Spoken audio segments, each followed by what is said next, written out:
आपके साथ कोई आपका सगा संबंधी नहीं, ऐसे कैसे पॉसिबल है? तो भगवान ने फिर सिंपल तरीके से उत्तर दे दिया कि देखो, मेरा परिवार भी मेरे साथ है। कैसे? वो ऐसे कि संवर, जो निर्विकल्प ध्यान की साधना वो करते हैं, वो संवर का प्रयोग है। वह मेरे पिता है, अहिंसा मेरी माता है, ब्रह्मचर्य मेरा भाई है, अनासक्ति मेरी बहन है, शांति मेरी प्रिया है, विवेक मेरा पुत्र है, क्षमा मेरी पुत्री है, और उपशम मेरा घर है, और सत्य मेरा मित्र वर्ग है। तो मैं अपने पूरे परिवार और मित्रों के साथ घूम रहा हूं, अकेला कैसे? तो अब अगेन, अब वो जो चाह रहा था, वहां उत्तर कुछ अलग ही मिल रहे थे, बहुत गहरे दार्शनिक उत्तर मिल रहे थे। हालांकि मुझे तो लगता है कि ये उत्तर भगवान महावीर ने भी नहीं दिए होंगे, ये तो आचार्य महाप्रज्ञा जी की ही बुद्धि का कमाल है, जो इस तरीके से वो प्रस्तुति कर रहे हैं।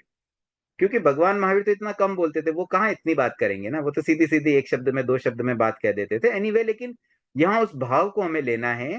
उस भाव को समझाने के लिए आचार्य महाप्रज्ञ जी ने जो भी विधा अपनाई है, जिस तरीके से प्रस्तुति दी है, बस हम उसको ग्रास्प करने का प्रयास करें। तो फिर वह बोलता है कि मुझे पहेलियों में मत उलझाओ, मैं सीधी सीधी बात आपसे कह रहा हूं कि आपके शरीर के लक्षण मैंने देखे हैं, आपके पद चिन्ह मैंने देखे हैं, और यह मुझे चक्रवर्ती होने की सूचना दे रहा है।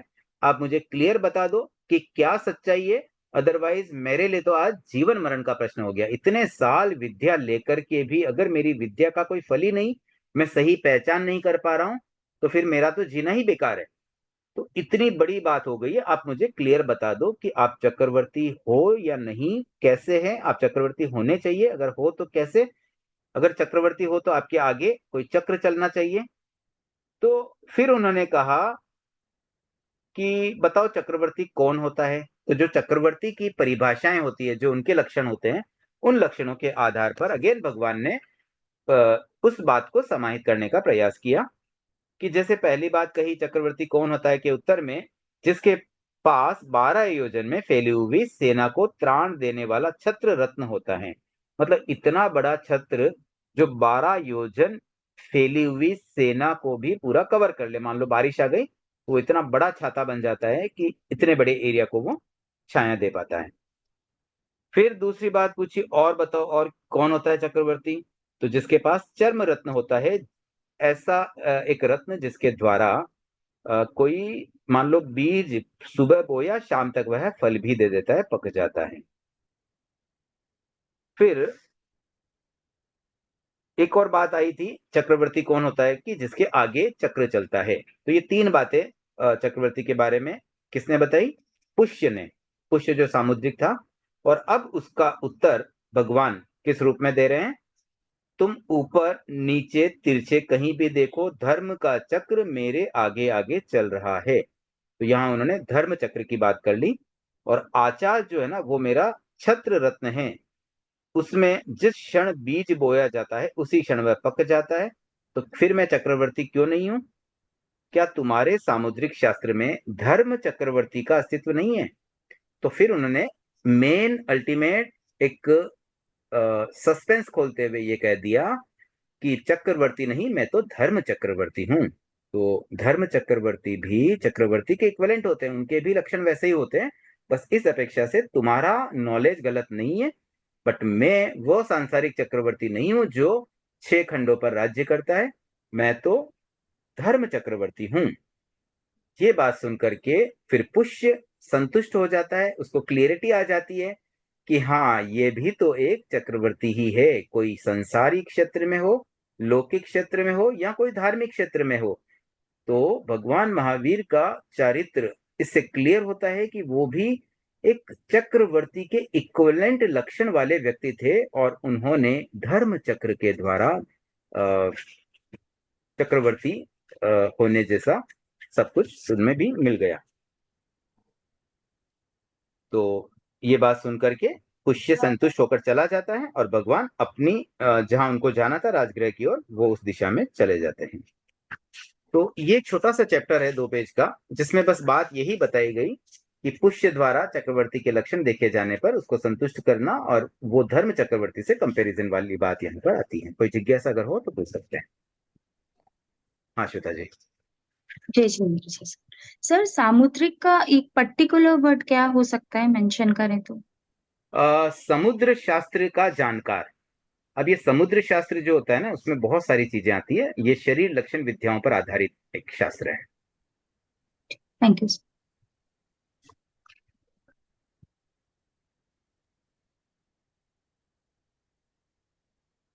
एक्चुअली जैसे समुद्र शब्द जो है ना, उससे जनरली हम पानी वाला एक बड़ा सा जो समुद्र होता है उससे लेते हैं ना। तो कई बार एक शब्द के अलग अलग अर्थ भी होते हैं। इसका जब विश्लेषण करेंगे ना, तो सम प्लस उद्र, तो उससे कुछ अलग भी और मीनिंग निकलेगा, उससे ये क्लियर हो पाएगा। ऐसे कुछ कुछ शब्द ऐसे होते हैं ना जो सिमिलर जैसे लगते हैं, और हमारे दिमाग में समुद्र समुद्र आता है, लेकिन यहाँ में उस समुद्र से, उस सागर से, सी से नहीं लेना है। यहाँ पर हम उसको सिंपल उस शास्त्र से ले रहे हैं जहां पर शरीर लक्षण विद्या पर आधारित एक शास्त्र है। ये गहराई बोल सकते हैं इसको? ज्ञान की नहीं, गहराई मतलब अगर मेंशन करें तो नहीं? नहीं, गहराई, समुद्र की गहराई से तो इसका तात्पर्य नहीं है। वो समुद्र शब्द का कुछ अलग ही अर्थ यहाँ निकलता है। ठीक है। आजाद जी। जय जिनेन्द्र भाई साहब, ये जय जिनेन्द्र, बोलिए बोलिए। ये योजन बताया है 12 योजन, तो एक योजन कितने का होता है?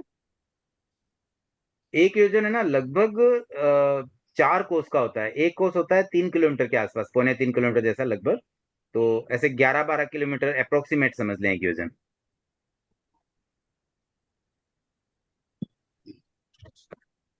पदम जी। जी नहीं सर, सुनो, ये सामुद्रिक है या समुद्रिक है सुना जी?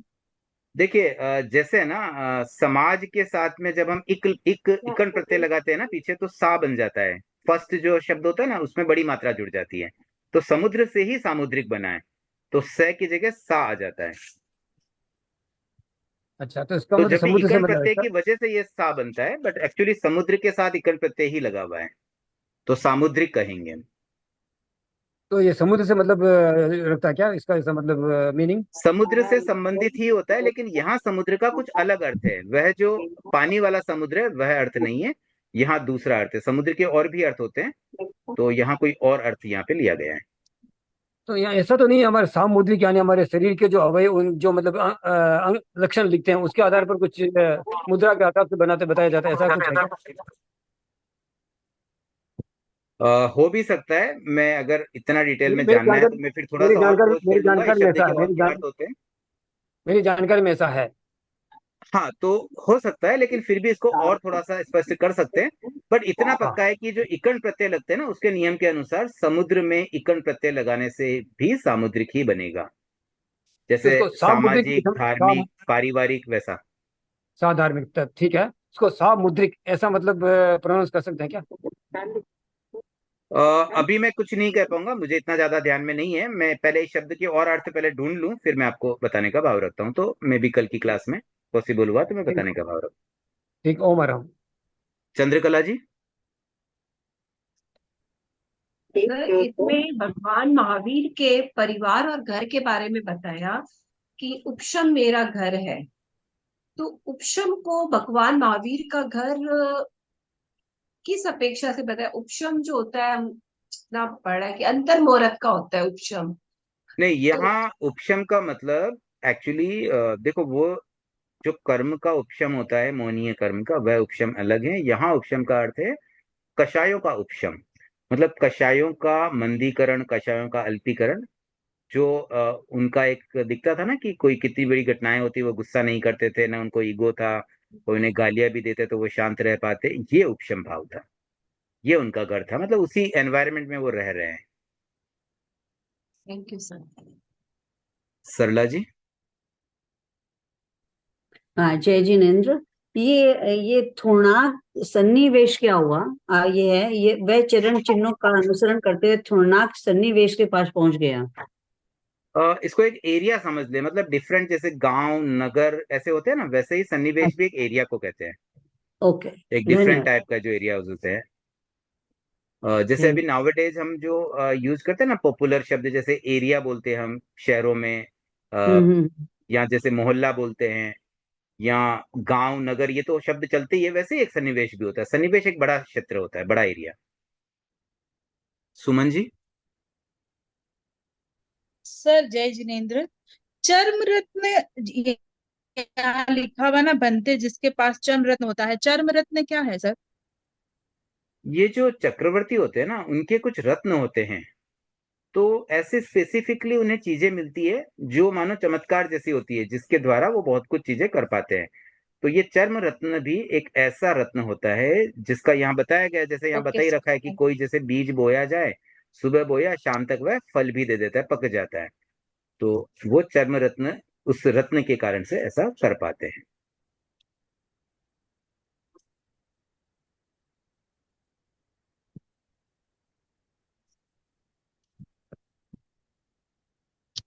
ठीक है, और कोई जिज्ञासा है?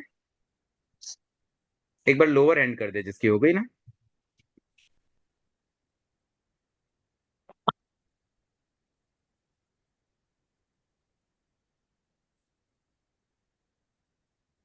चलिए आगे बढ़ते हैं। सुधा जी, आपकी कोई जिज्ञासा है?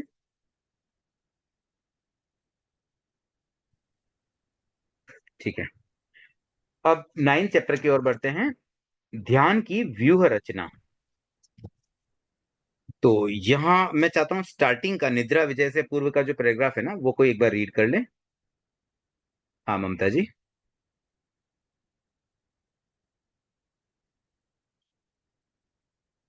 ममता जी, आप म्यूट हैं। हाँ सर, मैं रीड करना चाहती हूँ, अगर कोई और करे नहीं, तो आप रीड कर लीजिए। जी सर। ध्यान की व्यूह रचना। महावीर का चक्रवर्तित्व प्रस्थापित होता जा रहा है। उनका स्वतंत्रता का अभियान प्रतिदिन गतिशील हो रहा है। चक्रवर्ती दूसरों को पराजित कर स्वयं विजय होता है, दूसरों को परतंत्र कर स्वयं स्वतंत्र होता है। धर्म का चक्रवर्ती ऐसा नहीं करता। उसकी विजय दूसरों की पराजय और उसकी स्वतंत्रता दूसरों की परतंत्रता पर निर्भर नहीं होती। महावीर विजय प्राप्त कर रहे हैं, किसी व्यक्ति पर नहीं, किंतु नींद पर, भूख पर और शरीर की चंचलता पर। महावीर विजय प्राप्त कर रहे हैं, किसी व्यक्ति पर नहीं, किंतु अहम पर, ममत्व पर और मन की चंचलता पर। ठीक है, देखिए अब यहाँ पर यह बताया गया है कि जो पिछले चैप्टर में धर्म चक्रवर्तित्व वाली बात आई भगवान की, उसमें स्वतंत्रता का अभियान तो हम शुरू से देख ही रहे हैं। भगवान स्वतंत्रता के अभियान के तहत ही बाहर घर से निकले, अभिनिष्क्रमण किया और उसी के अनुसार वो अपना आचरण करते हुए अपनी यात्रा कर रहे हैं।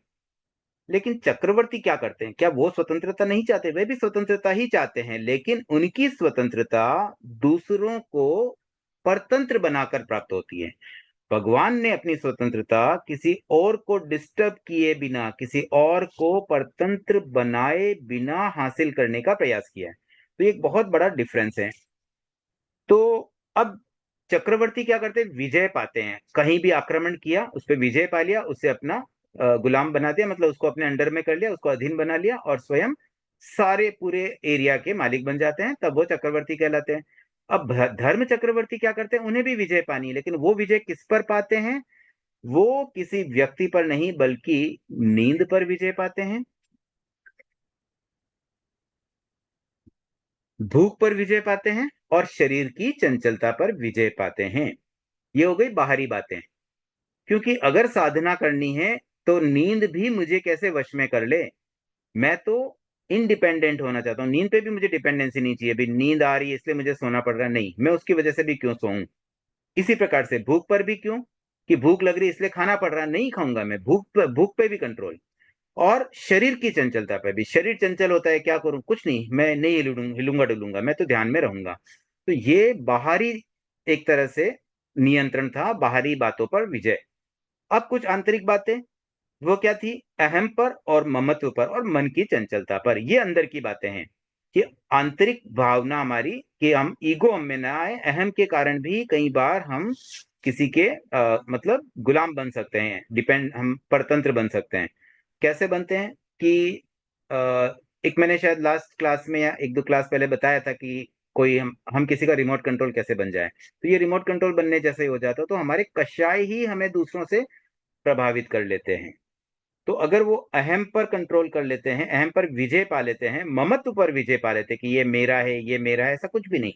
और मन की चंचलता, मन बहुत चंचल रहता है, उस पर भी विजय पा लें। तो ये तीन तरह की विजय आंतरिक है और तीन तरह की बाह्य विजय है। तो इस तरह से मानो उन्होंने भी 6 खंडों को जीत लिया। जैसे चक्रवर्ती 6 खंडों को जीतते हैं ना, वैसे धर्म चक्रवर्ती इस तरीके से 6 खंडों को जीत रहे हैं। तो ये एक प्रारंभिक बात बताई गई कि धर्म चक्रवर्ती का रोल क्या है। अब इस चैप्टर में हम ये समझेंगे कि कैसे उन्होंने नींद को जीता, कैसे उन्होंने भूख को जीता। ये सारी बातें अब हम डिटेल में आगे पढ़ते हैं। तो देखिए, नींद जो है ना, ठीक है, मुझे लगता है रीडिंग की आवश्यकता नहीं है, सिंपल लैंग्वेज ही है। कोई जिज्ञासा रहे तो आप बीच में पूछ लेना, मैं सीधा ही एनालिसिस पार्ट पे आता हूँ।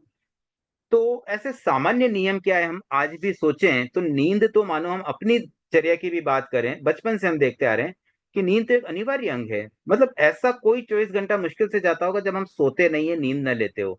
सामान्यतया एक एवरेज व्यक्ति, जो छोटे बच्चे होते हैं वो तो शायद बहुत ज्यादा सोते हैं, 12 घंटे, 14 घंटे, 18 घंटे भी सो जाते हैं, बहुत छोटे बच्चे, जस्ट बोर्न बेबी। और उसके बाद धीरे धीरे धीरे धीरे नींद कम हो जाती है। हमारे जैसा एक एवरेज हेल्दी पर्सन 4 से 6 घंटे की नींद में एकदम सफिशिएंट एनर्जी पा लेता है, मतलब उसकी थकान दूर हो जाती है। बट 4-6 घंटे भी न सोए, ये बहुत बड़ी बात लगती है। ऐसा कैसे कोई पॉसिबल है कि कोई नींद पर विजय पाले। हमने पढ़ा है कि 12.5 वर्ष से कुछ अधिक के साधना काल में भगवान ने नींद कितनी ली, लेस देन 48 मिनट। इतनी कम नींद, हाउ इट इज पॉसिबल। मतलब कितने कितने दिनों तक वो निरंतर जगे हैं। कभी हम अगर सोच लें कि चलो हम भी इस पे अभ्यास करें, तो मुझे लगता है कि 2, 5, 7 दिन तो शायद हम जग जाएं। उससे अधिक अगर जगना पड़े तो मेंटली डिस्टर्ब भी हो सकते हैं। मतलब हमारा में भी हमारा जो शरीर का वर्तमान में जो संघनन मिला है, जो शरीर की बनावट है, जो हमारी आंतरिक एनर्जी लेवल है या आंतरिक जो ताकत है, वो इतनी कम है कि हम बहुत कम नींद में तो बीमार ही हो जाते हैं। तो बहुत बड़ी बात यहाँ पर जब हम पढ़ रहे हैं, भी 2500 साल पहले कोई ऐसा विलक्षण काल नहीं था। आज से अगर हम कंपेयर करें 2500 साल पहले की तो बात है, तो उस समय का इंसान, उस समय का कोई मनुष्य कैसे 12.5 वर्षों में नींद न ले, बहुत कम नींद ले, हाउ इट इज पॉसिबल। तो इसी बात का एनालिसिस यहाँ पर होता है। और अगेन आचार्य महाप्रज्ञ जी प्रबुद्ध के साथ यहाँ पर वार्तालाप कर रहे हैं, और उसमें जो प्रश्नोत्तर आते हैं उससे जो सार निष्कर्ष निकल रहा है।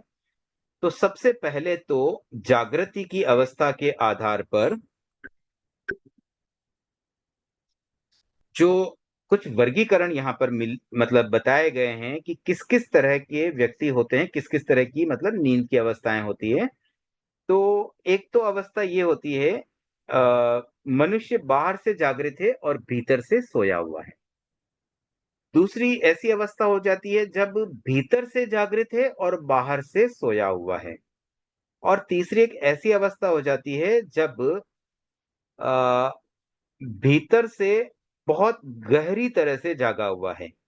बाहर सोया हो, जागा हो, लेकिन अंदर की जागृति का लेवल इतना हाई हो जाता है कि फिर बाहर की परिस्थितियां उसे प्रभावित ही नहीं करती। तो ये कुछ अलग अलग प्रकार की यहाँ नींद बताई गई। इस इतना सा पैराग्राफ एक बार हम रीड कर लेते हैं। जागृति की अवस्था, निद्रा विजय का जो सेकंड पैराग्राफ है, एक बार वहां से हम रीडिंग शुरू करते हैं। 2 पैराग्राफ पढ़ने हैं। तो श्वेता जी, आपने भी हैंड रेज किया था, मैं आपको इनवाइट करूंगा। जागृति की अवस्था में मनुष्य बाहर से जागृत और भीतर से सुप्त रहता है। तंद्रा की अवस्था में मनुष्य न पूर्णतः जागृत रहता है और न पूर्णतः सुप्त ही। सुषुप्ति में मनुष्य बाहर से भी सुप्त रहता है और भीतर से भी। आत्म जागृति यानी तुर्या में मनुष्य बाहर से सुप्त और भीतर में जागृत रहता है। इस अवस्था में वह स्वप्न या संस्कारों का दर्शन करता है। देखिए, पहले इस पैराग्राफ में जो 4 बातें आई ना, इन 4 बातों को फिर से हम शॉर्ट में समझ लेते हैं।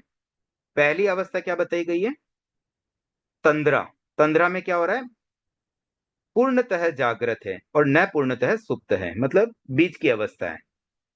हमने शावक संबोध में भी ये सेंटेंस आपने सुना होगा, तंद्रा की सी स्थिति आई जब उन्होंने स्वप्न देखे थे ना।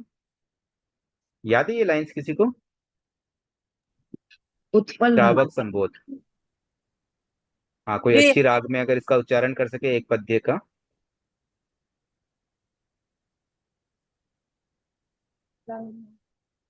हाँ सुनीता जी। एक मिनट, स्टार्टिंग से वो एक शब्द मैं भूल गई। तंद्रा की स्थिति में याद आता है एक शब्द। शूलपाणि ने किए उपद्रव। और जीवन तंद्रा किसी स्थिति आई, महास्वप्न दस दस देखे प्रभु ने। सर मैं बोलूं। हाँ महास्वप्न दस सुनीता जी को एक देख बार बोलने प्रभु देते हैं, ने एक बार स्वप्न बाकी सब म्यूट हो जाएं। मैं बोल रही हूँ। हाँ सुनीता जी बोलिए। महातपस्वी महावीर की जीवन गाथा काल जयी, अट्टे ग्राम यक्ष मंदिर में बने आत्मबल से विजयी।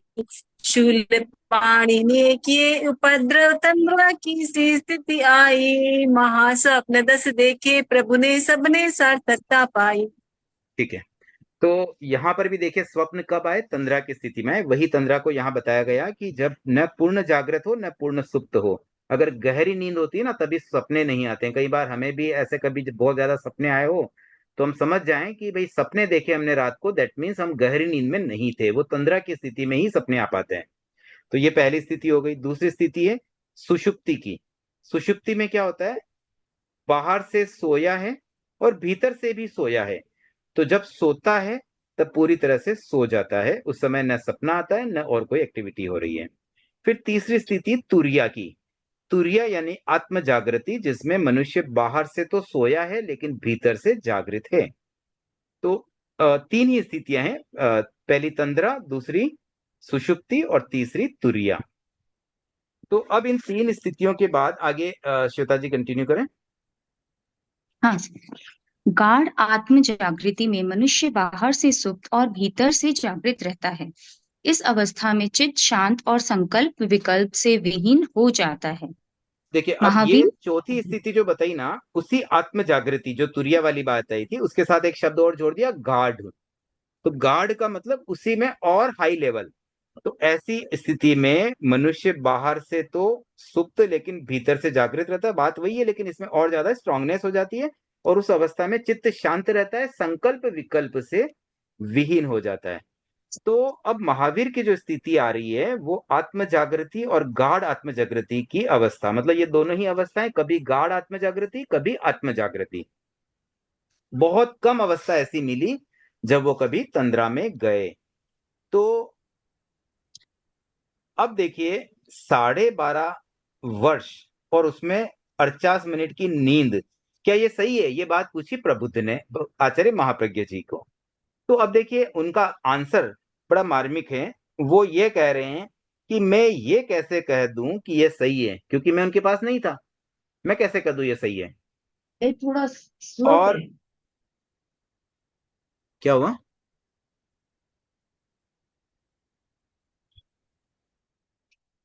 किसी ने कुछ कहा क्या?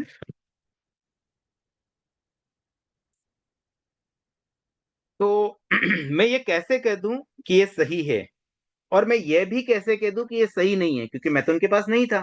तो मैं फिर कुछ भी नहीं कह सकता हूं। तो प्रबुद्ध ने कहा, अगेन देखिए यहाँ ऐसी बहुत सारी दार्शनिक बातें आती है कि किसी बात को जब हम कहते हैं ना कि हाँ ऐसा ही है या ऐसा नहीं है, तो ये बात भी हम अगर निश्चित तौर पे कहते हैं तो वहां भी कहीं कुछ गलत हो सकता है। हाँ लीला जी, आपकी जिज्ञासा पहले रखें। सर ये प्रबुद्ध का कौन है? प्रबुद्ध इसमें पूरे पेज पे जिक्र नहीं है, लास्ट में है। देखो प्रबुद्ध का जिक्र एक बार पहले भी एक चैप्टर में आया था। प्रबुद्ध मेरा मित्र है, ऐसा आचार्य महाप्रज्ञ जी ने पुस्तक में लिखा है, जिसका भावार्थ ये लगता है कि ये उनकी ही कोई और एक काल्पनिक क्या बोल सकते हैं, पर्सनैलिटी है। मतलब ऐसे मल्टीपल व्यक्तित्व होते हैं, मल्टीपल पर्सनैलिटीज होती है व्यक्ति में, कि कभी कोई व्यक्ति मानो बहुत ही शांत स्वभावी, कभी एकदम रौद्र रूप, कभी अब जैसे हम क्लास में बैठे हैं तो कितने शांत, और घर में बच्चों के साथ जब हम उनको डांटेंगे तो एकदम ऐसा लगेगा हमारा क्या अलग ही रूप हो गया। तो ऐसी मल्टीपल हमारी पर्सनैलिटीज होती है। तो ऐसे ही मानो आचार्य महाप्रज्ञ जी की ही कोई एक पर्सनैलिटी जो प्रबुद्ध, उसको उन्होंने चित्रित करके वो प्रश्न पूछ रहा है, वो उत्तर दे रहे हैं, मानो दो कैरेक्टर अपने ही बना लिए, और इसको हम यूं समझ लें कि मानो वो ही मन में चिंतन कर रहे हैं, आत्मचिंतन के ही भाव, वही प्रश्न वही उत्तर, इस तरह से हम इसको समझ सकते हैं। इमेजिनरी मतलब ना। हाँ, इमेजिनरी का मतलब एक तो क्या होता है, प्योर इमेजिनरी भी नहीं कह सकते हैं, लेकिन हमारी ही कोई आंतरिक पर्सनैलिटी होती है। जब हम, जैसे कई बार ऐसे मूवीज में बताते हैं ना कि एक मन तो कह रहा है कि हाँ चले जाओ, दूसरा मन कहता है नहीं रुक जाओ, तो ये जो दो पर्सनैलिटी अलग अलग होती है ना, तो वैसे ही मानो उनका ही एक बुद्धि का एक पार्ट कुछ अलग बात कर रहा है और दूसरा पार्ट उसी को वापस उत्तरित कर रहा है। धीरेन्द्र जी। सर कॉस्मिक एनर्जी होगी क्या, प्रबुद्ध कॉस्मिक एनर्जी होती है ना खुद की नहीं, प्रज्ञा कॉस्मिक की, एनर्जी या जैसे आउटर चीज हो गई है, ये तो उनकी इंटरनल चीज ही थी। ये आचार्य महाप्रज्ञ जो भी बातें कर रहे हैं ना, ये स्वयं का आत्मचिंतन है, ये कहीं और से कोई एक्चुअली एडवाइस नहीं ले रहे हैं, कोई बाहर से उनको ऊर्जा भी नहीं मिल रही, ये सब उनकी आंतरिक ऊर्जाएं हैं। तो जो आंतरिक व्यक्तित्व होता है ना, वो अंदर से ही होगा और वो उनकी पर्सनैलिटी ही कहलाएगी, उनका ही व्यक्तित्व का एक अंश है।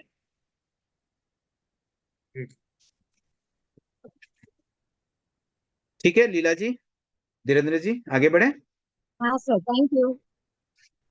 ओके, तो अब यहाँ देखिए, प्रबुद्ध ने जब पूछा कि क्या ये सही है कि 12.5 वर्षों में उन्होंने 48 मिनट्स ही नींद ली, तो अब उसका उत्तर देते मैं ये कैसे कह दूं उतनी ही ली, मैं ये कैसे कह दूं उतनी ये सही है, या कैसे कह दूं ये गलत है। दोनों ही बात वो नहीं कह सकते। क्यों नहीं कह सकते? क्योंकि मैं तो उनके पास था ही नहीं।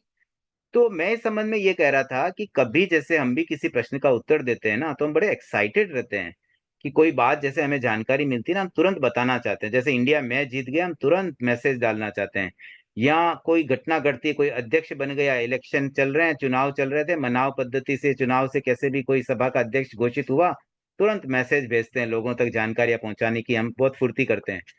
तो इसमें यही बात है कि कोई बात जब हम कहते हैं ना, उसमें बहुत ज्यादा निश्चयता से कहना भी उचित नहीं होता है। और आपने देखा होगा, गुरुदेव आचार्य महाश्रमण जी कई बार प्रवचन में फरमाते हैं मेरी जानकारी के अनुसार। इवन कुछ ऐसी सटीक बातें भी वो इस रूप में कहते हैं, मुझे प्राप्त जानकारी के अनुसार। एक बार मैंने अक्षय तृतीया के प्रोग्राम में इरोड में सुना, उन्होंने फरमाया, शब्द संख्या कितनी थी वो मुझे याद नहीं है, लेकिन मैं एक अंदाज से अपनी तरफ से एक संख्या बोल देता हूं समझाने के लिए। जैसे उन्होंने कहा मान लो 150, तो मुझे प्राप्त जानकारी के अनुसार यहां पर 150 चरित्र आत्माएं विराज रही है। अब उनके शिष्य, उनको याद नहीं होगा, उनकी संख्या उन्हें पता नहीं है क्या? वो भी इतने एक्साइटेड नहीं है। वो कितना मतलब आसान है भी, मुझे जो जानकारी मिली उसके अनुसार इतना है। तो ये एक सहज वृत्ति हमें भी आनी चाहिए कि हम बहुत ओवर एक्साइटेड ना होकर के कोई भी बात को भी, हाँ मुझे जानकारी मिली उसके अनुसार तो ये अध्यक्ष बना है।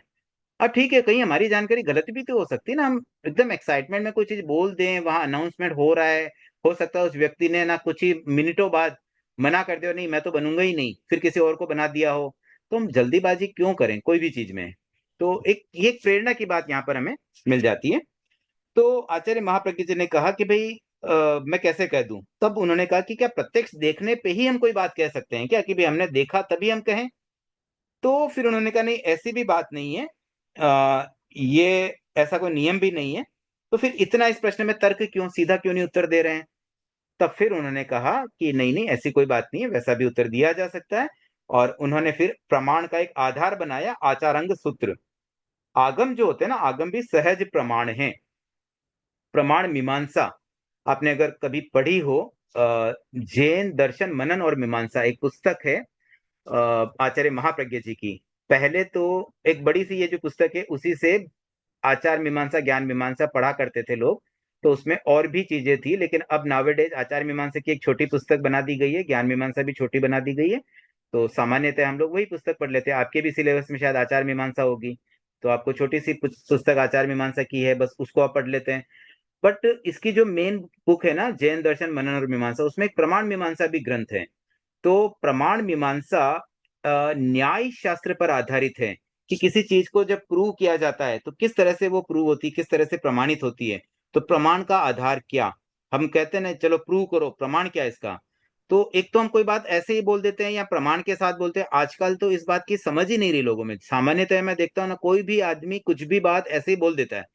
प्रमाण तक तो पहुंचता ही नहीं है। इवन कई बार तो मैं देखता हूँ उपासक भी यात्रा आदि, जब वो उपासक यात्रा पे होते हैं, वहां प्रवचन आदि देते हैं, तो वहां भी कोई कोई कोई बात ऐसे ही बोल देते हैं बिना प्रमाण के भी।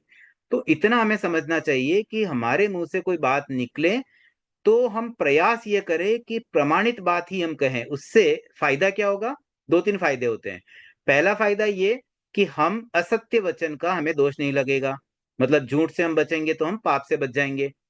दूसरा फायदा ये है कि लोगों को गलत जानकारी नहीं मिलेगी और लोगों में गलत धारणा भी नहीं बनेगी।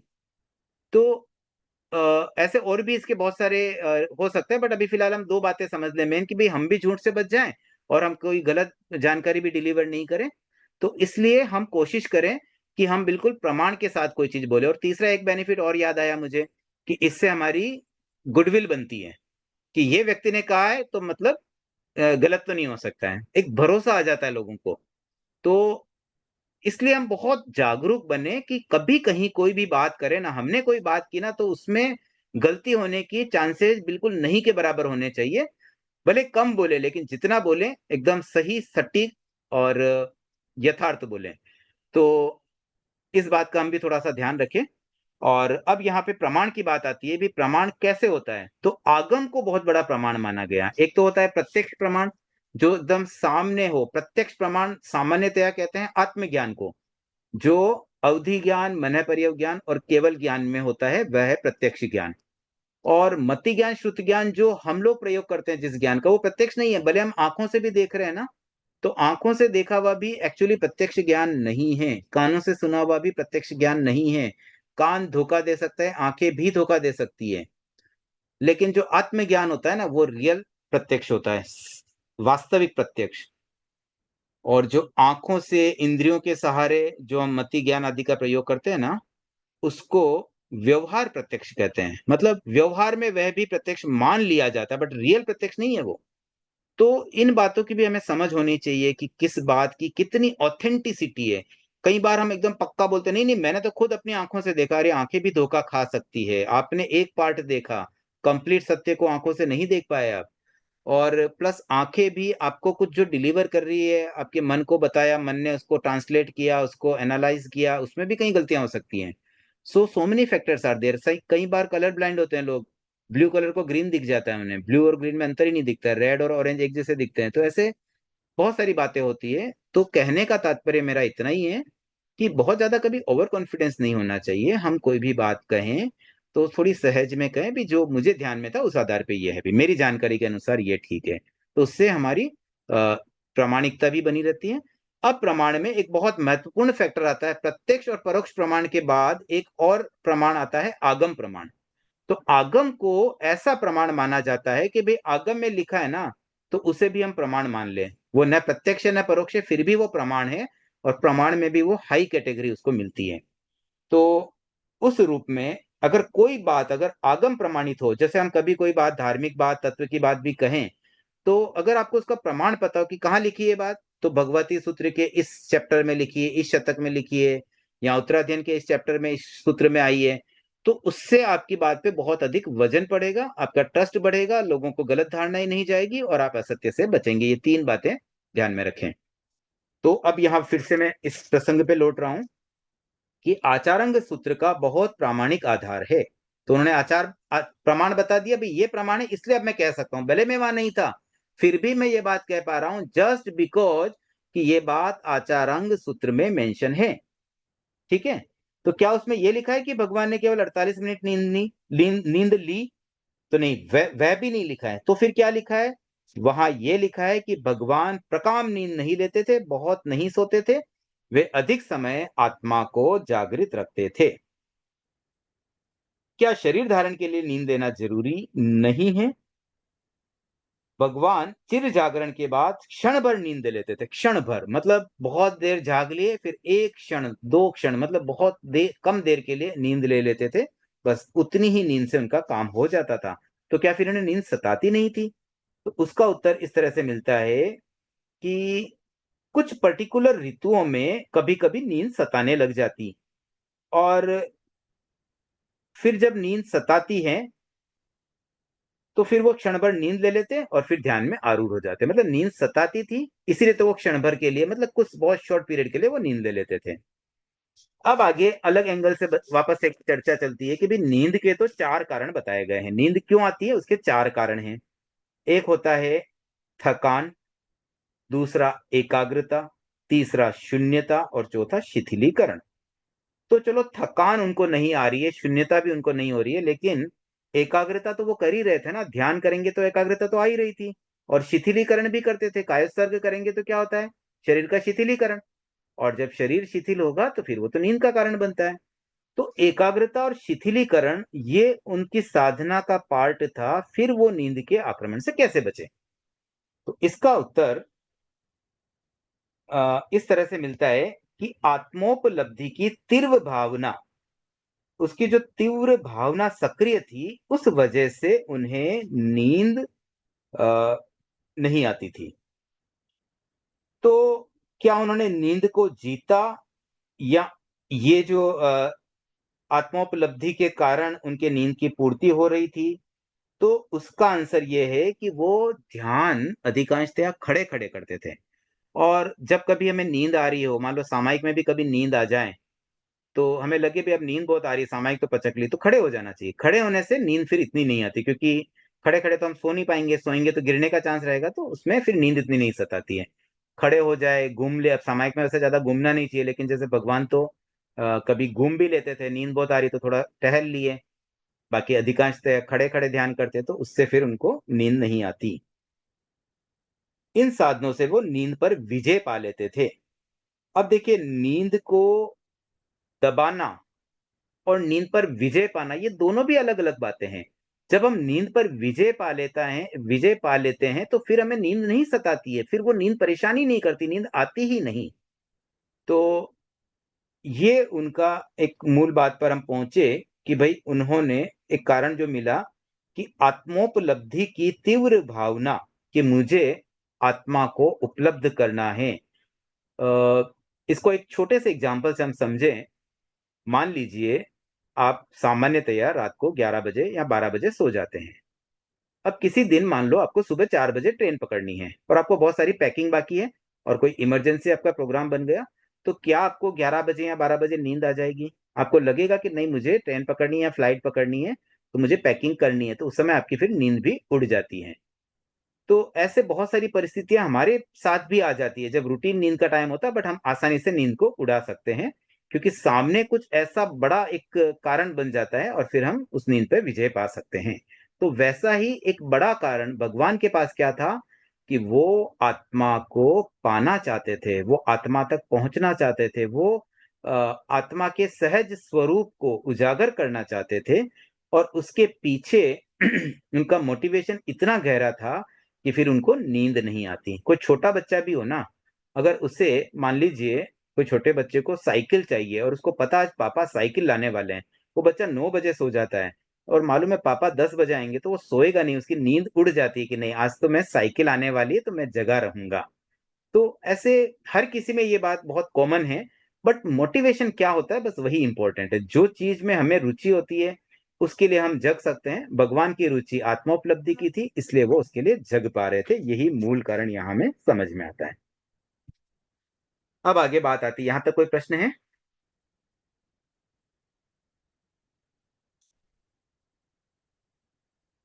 चलिए आगे बढ़ते हैं। अब यहाँ बात आ रही है कि क्या उन्होंने कभी स्वप्न दर्शन किया, मतलब तंद्रा की जब स्थिति आती है तभी स्वप्न दर्शन होता है। तो उस बारे में यहाँ फिर बात आती है कि वही जो अभी हमने संबोधि में गीत भी गाया था। हाँ प्राची। जय जिनेन्द्र सर, मेरा एक डाउट था। ये जो नींद आने के चार कारण बताए गए हैं, उसमें शून्यता का क्या अर्थ हुआ? शून्यता का अर्थ जो मैं समझ पा रहा हूँ उसमें, जैसे हम मन विचार शून्य जब हो जाते हैं ना, तो फिर नींद आ जाती है। जैसे हम कुछ सोचते रहते हैं तो नींद नहीं आ पाती है। कई बार जैसे रात को लेट गए हम और कुछ विचार आ रहे हैं, सोच रहे हैं तो नींद नहीं आती है। और जैसे हम उन विचारों से फ्री होते हैं, शून्यता की स्थिति आती है, फिर नींद आ जाती है। मतलब मन का neutralization. Okay sir, thank you.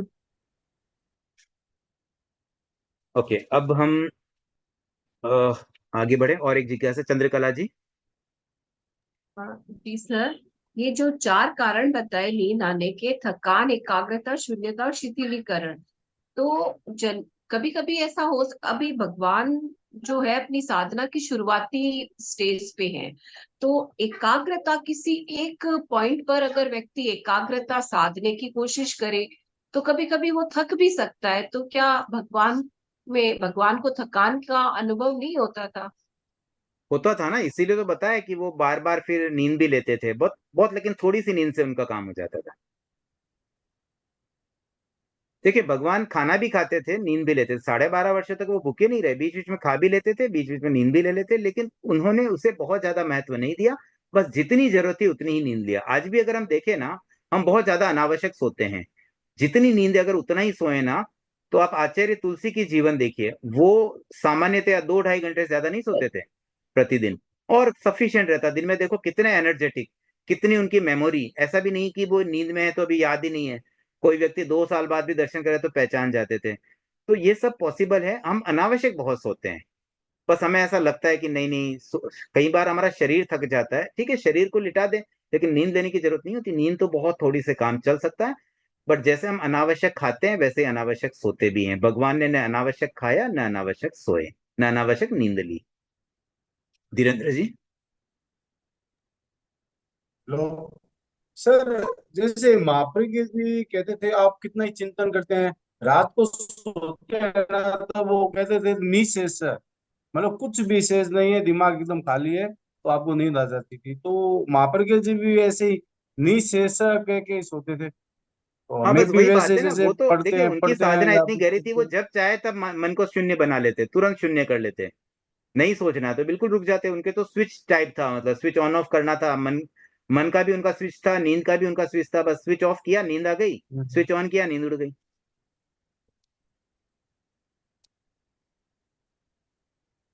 ठीक है, पदम जी। सुधा जी, निर्विचार निर्विकल्प अवस्था को शून्यता कह सकते हैं क्या? निर्विकल्पता से पहले क्या कहा आपने? निर्विचार, हाँ, वही बात हो गई ना, मन में कोई विचार नहीं है, निर्विचार, वही कोई बात है। विचार में कोई विकल्प नहीं, उसको हाँ, शून्यता कह सकते हैं। विकल्प विचार वही बात हो गई। मतलब मन में जब कोई चिंतन नहीं करेंगे तो न विचार रहेंगे न विकल्प रहेंगे। विकल्प भी मन के ही भाव होते हैं। तो उस अवस्था को शून्य अवस्था कह सकते हैं ना। हाँ हाँ, वही बात है, बिल्कुल। संजू जी। जय जिंदेसर सर। मतलब ये ऐसा है कि तीर्थंकरों का शरीर अलग जैसे होता था, कि अलग बनावट सब, उनको नींद कम आती थी, खाना भी बहुत कम खाते थे, तो क्या उनका शरीर नहीं हम लोग उनकी नहीं, बनावट। देखिए, ऐसा तो नहीं कह सकते हैं, क्योंकि उनका जो संहनन था वो वज्र ऋषभ नाराज संहनन था। हमारा तो वो नहीं है डेफिनेटली, लेकिन उस समय तत्कालीन तो कई मनुष्यों का वैसा था। ऐसा तो है नहीं भगवान महावीर इकलौते थे, तो बाकी व्यक्ति तो नींद लेते थे ना। लेकिन तो ऐसा संहनन होने की वजह से वो नींद कम ले, ये बात नहीं कह सकते। हाँ, उस संहनन वाला व्यक्ति में मजबूती अलग होती है, तो उनकी क्षमता थोड़ी अधिक कह सकते हैं। लेकिन आज भी कई व्यक्ति ऐसे, क्या आचार्य तुलसी ने नींद पर विजय नहीं पाई थी? जो 2 घंटा अगर प्रतिदिन सो करके और हेल्दी लाइफ जी सके, अच्छी दिनचर्या निकाल सके, क्या वो भी नींद पर विजय नहीं है? ठीक है, उस शरीर के अनुसार उन्होंने उतनी कर ली। मैं तो कहता हूं, क्या आप 1 घंटे की नींद पर आ सकते हैं? आज के शरीर के हिसाब से भी हम देखें तो वह भी हम कर लें, तो भी एक नींद पर विजय का कुछ एक पार्ट हम हासिल कर सकते हैं, ऐसा कह सकता हूं।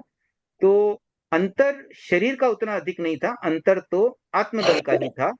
आत्मबल जब मजबूत होता है तभी हम नींद पर विजय पा सकते हैं। अनावश्यक नींद नहीं लेनी, अनावश्यक भोजन नहीं करना, ये भावना जब आ जाती है तब जाकर के हम वैसा कर पाते हैं। Thank you. चलिए, थोड़ा सा और आगे बढ़ते हैं, समय है अभी 2-5 मिनट। तो अब यहाँ प्रश्न आ रहा है कि भगवान ने स्वप्न दर्शन की कोई घटना देखी थी क्या? तो वह घटना यहाँ पर शूलपाणी यक्ष वाली बात यहाँ फिर से आती है, जो अभी श्रावक संबोध का हमने पद्य का यहाँ पर दोहराया भी गया था। तो उसमें बात यही थी कि शूलपाणी यक्ष के चैत्य में जब वो ध्यान कर रहे थे, और रात के पिछले प्रहर में, मतलब क्या हुआ, पश्चिम पश्चिम रात्रि, पूर्व रात्रि मतलब स्टार्टिंग वाली, ये पश्चिम रात्रि है। तो रात के पिछले प्रहर में सूर्योदय से मुहूर्त भर जब बाकी था, मतलब सूर्योदय से एक मुहूर्त पहले। उस समय उनको नींद आ गई और वो तंद्रा की स्थिति थी, तब उन्होंने 10 स्वप्न देखे। और ये 10 स्वप्न जो देखे वो एक संस्कार दर्शन की घटना थी। ये 10 स्वप्न कौन से थे? ताल पिशाच पराजित हो गया। एक बार कोई रीड कर ले इन 10 स्वप्नों को। चंद्रकला जी आप कर लें। ठीक है, संगीता जी आपने एंडरेज किया, संगीता जी कर लेंगे।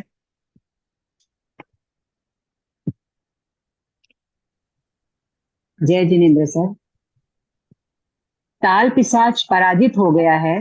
दूसरा, श्वेत पंख वाला बड़ा पुरुष कोकिल। तीसरा, चित्र विचित्र पंख वाला पुंस कोकिल। 4, रत्नमय 2 मालाएं। 5, श्वेत गौवर्ग। 6, कुसुमित पद्म सरोवर। 7,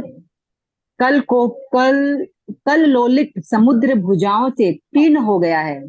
8, तेज से प्रवज्जित सूर्य। 9, मानुषोत्तर पर्वत अपनी आंतों में आवेशित हो गया है। 10, मेरु पर्वत की चूलिका के सिंहासन पर अपनी उपस्थिति। देखिए, इन 10 स्वप्नों में वैसे काफी कुछ क्लियर है। कुछ शब्द जो शायद थोड़ी कठिन हो, मैं उसका एक बार बता देता हूँ, फिर कोई रह जाए तो आप पूछ सकते हैं। जैसे एक तो पुंस कोकिल का मतलब होता है कोयल, पुरुष कोयल। मतलब पक्षी जो होते हैं ना वो पंचेंद्रिय होते हैं, नर मादा दोनों होते हैं। तो उसमें जो पुरुष कोयल होते हैं उनको पुंस कोकिल कहते हैं। उसमें एक श्वेत पंख वाला देखा, एक विचित्र विचित्र पंख वाला, ऐसे 2 अलग अलग है, सेकंड और थर्ड पॉइंट। गो वर्ग का मतलब गाय से है, गाय का जो वर्ग है, गाय बहुत सारी गायों का एक ग्रुप।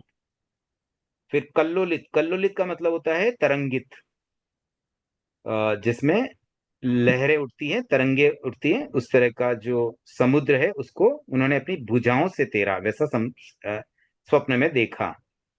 और मानुषोत्तर पर्वत तो आपको ध्यान में होगा, पुष्कर द्वीप के मध्य में एक पर्वत है बहुत बड़ा, मानुषोत्तर पर्वत जिसे कहते हैं। उस पर्वत के पार मनुष्य नहीं जा सकते, इसीलिए मनुष्य का क्षेत्र अढ़ाई द्वीप क्षेत्र कहा जाता है। पुष्कर का आधा द्वीप और 2 पूर्ण द्वीप कहलाते हैं, जम्बूद्वीप, धातकीखंड। तो वह मानुषोत्तर पर्वत अपनी आंतों से, मतलब आंतों में पूरा वो आवेष्टित हो गया, मतलब आंतों से उसको समेट लिया गया। तो और मेरु पर्वत की चुलिका के सिंहासन पर अपनी उपस्थिति। तो चुलिका जो है वो चुलिका का सिंहासन अगर आया है तो मुझे लगता है चुलिका चोटी का स्थान होता है, बहुत टॉप पर एक रहता है, वहां पर जो सिंहासन है उस पर उनकी उपस्थिति। तो ऐसे ये 10 स्वप्न उन्होंने देखे। हाँ, अब कोई जिज्ञासा है तो चंद्रकला जी। चुलिका का ही बता रहे थे सर कि वही पर्वत की सबसे ऊंची चोटी को चुलिका है। ठीक है, और ठीक है, और सब हो गई बात। तो अब आज के लिए तो आई थिंक ऑलमोस्ट समय हो गया, एक बार यही हम छोड़ते हैं। इसमें नींद विजय पे थोड़ा सा पोर्शन बाकी रह गया है, बट कल कंटिन्यू करते हैं, समय अब ज्यादा नहीं है हमारे पास। और उसके आगे एक भूख विजय है और एक स्वाद विजय भी है। ये 3 टॉपिक इस चैप्टर में कवर होंगे। और इन 3 टॉपिकों से जो मेन बात, टाइटल जो इस चैप्टर का है वो है ध्यान की व्यूह रचना। तो उसको भी हम इस रूप में समझे कि कोई ध्यान कैसे कर पा रहा है, उसके पीछे, मतलब सफल साधक अगर हमें बनना है तो उसके पीछे हमें नींद और भूख पर विजय पानी ही होगी, स्वाद पर भी विजय पानी होगी, तभी हम जाकर के उस लेवल पर ध्यान कर पाएंगे। ठीक है, आज के लिए इतना ही रखते हैं। एक अंतिम जिज्ञासा के रूप में प्राची जी। सर, ताल पिशाच का अर्थ क्या है? ताल पिशाच मतलब बहुत बड़ा पिशाच। पिशाच जो होते हैं ना, व्यंतर देवों की एक जाति है और बहुत बड़ा एक पिशाच का रूप है, मतलब एक भयंकर ऐसा रूप समझ लीजिए जो बहुत भयानक हो, वैसा रूप। और उसको पराजित कर दिया, इतना बड़ा जो पिशाच था, बड़ा आकार का, उसको पराजित कर दिया, ये स्वप्न था। Okay sir, thank you. Sushma ji. कल्लोलित। कल्लोलित तो बताया ना, तरंगित, तरंगे। वेव्स, वेव्स वाला, वेव पूल बोलते हैं ना जैसे हम, तो उसी तरह से जहां तरंगे उड़ती है उस तरह का पानी। तो समुद्र में तो वैसे तरंगे उड़ती है, एक तो शांत समुद्र और एक जो तरंगित समुद्र होता है ना, उसे पार करना और कठिन हो जाता है। एक नॉर्मल जैसे स्विमिंग पूल में तैरना, एक तालाब में तैरना, और एक समुद्र जिसमें लहरें उठ रही हो, उसको तैरना और भी ज्यादा कठिन है। मतलब उतने कठिन मतलब तरंगित या कल्लोलित समुद्र को तैर पाना बहुत ही दुष्कर कार्य हो गया वैसा। सुनीता जी। सर, इसमें श्रावक संबोध में ताल पिशाच का फलोदेश वो मोह कर्म के नाश दिया हुआ है, मोह कर्म का नाश करना दिया हुआ है। हम्म वो अर्थ देखिए, यहाँ पर अभी अर्थ नहीं हमने देखा ना, ये तो मूल स्वप्न क्या था, फिर उस स्वप्न का अर्थ क्या होता है, वो मोह कर्म की बात आती है। हाँ सरला जी। ये जो नौवा है, मनुष्योत्तर पर्वत अपनी आंतों में आविष्ट हो गया। आंतों में मतलब आविशिष्ट हो गया, मतलब क्या हुआ? आंतों में नहीं, आंतों से। आंतों में है यहाँ पर। में है सर। अच्छा, मेरी बुक में से लिखा हुआ है, ठीक है चलो से या में को एक बार छोड़ देते हैं। अरे तो से आवेष्टित है। का मतलब होता है उसको ऐसे जैसे हम ये हमारी आंतें हैं, उसके पर्वत को पूरा आंतों में समेट लिया गया है, उस तरह से। अच्छा। भगवान की आंतों में ना सर। हाँ हाँ, भगवान, ये सब स्वप्न भगवान के ही है। तो भगवान उन भगवान की आंतों में। हाँ, उनकी ही आंतों में मानो पूरा मानुषोत्तर पर्वत को आवेष्टित कर दिया। ठीक है, चंद्रकला जी। ये जो तीसरा है ना, स्वप्न चित्र विचित्र पंख वाला पुंस कोकिल, तो इसमें हम अपने इधर पढ़ते हैं तेरा पंथ इसमें कि ये द्वादशांगी की रचना से संबंधित है। और एक जगह सर मैंने इसका अर्थ पढ़ा था कि अनेकांत का सिद्धांत जो भगवान महावीर ने दिया, तो क्या ये भी सही है क्या सर, कि अनेकांत का जो सिद्धांत है? देखिए, अभी फिलहाल हम अर्थ पर विश्लेषण नहीं करते, क्योंकि दसों का अर्थ काफी मतलब वो थोड़ा डिटेल टॉपिक हो जाएगा, तो फिलहाल इसको हम अलग से ही रखते हैं। या तो अगर आप सबकी इच्छा हो तो अगले मतलब कल के सेशन में हम पूरे सारे सपनों का अर्थ समझ लेंगे। जी सर। ठीक है, ऐसे इससे पहले जो 14 स्वप्न आए थे ना, उसमें भी यहाँ पे अर्थ नहीं है बुक में, तो मैं यही चाह रहा था कि चलो जितना बुक में उतना ही कर लें, अगर आपको अतिरिक्त रुचि है तो वो भी किया जा सकता है। हमने वो भी अर्थ नहीं समझे थे, 14 स्वप्नों में भी किस स्वप्न का क्या अर्थ है ना, वो हमने समझा नहीं था। यहाँ पर सबके अपने अपने अर्थ भी हैं, तो हम कभी और अलग से वो 14 और ये 10 सबका अर्थ साथ में कर लेंगे। ठीक है, फिलहाल अब समय अधिक हो गया है। एक बार फास्टली अगर कोई जिज्ञासा है तो संगीता जी और संजू जी 2 हैंड रेज और देख लेते हैं। सर तो चित्र, पहले संगीता जी। सर तो ये चित्र विचित्र मतलब बहुत ही अजीब टाइप का पुरुष कोकिल हो गया क्या? हाँ, मतलब उसमें कुछ विचित्र पंख वाले, पंख अलग अलग टाइप के, वैरायटी। ओके, मतलब नॉर्मल पंख जिसको नहीं हम थे, कुछ लोग अजीब से पंख थे। Okay, thank you sir. Sanju ji. Sir यहाँ लास्ट में ये जो आया कि ये स्वप्न देखकर भगवान प्रतिबुद्ध हो गए, तो इसका मतलब ये स्वप्न देखकर भगवान प्रतिबुद्ध हो गए। देखिए, इसका मतलब ये हुआ कि जो स्वप्न देखे ना, उन स्वप्नों का एक सार होता है, और भगवान तो अवधि ज्ञानी थे, तो वो अवधि ज्ञान से जान गए कि वो क्या क्या करने वाले हैं। जैसे वो केवल ज्ञानी बनेंगे, वो द्वादशांगी की रचना करेंगे, वो तीर्थ की स्थापना करेंगे, ये सारी बातें उन्हें जानकारी में मिल गई। स्वप्नों के माध्यम से उन्होंने जान लिया भविष्य को।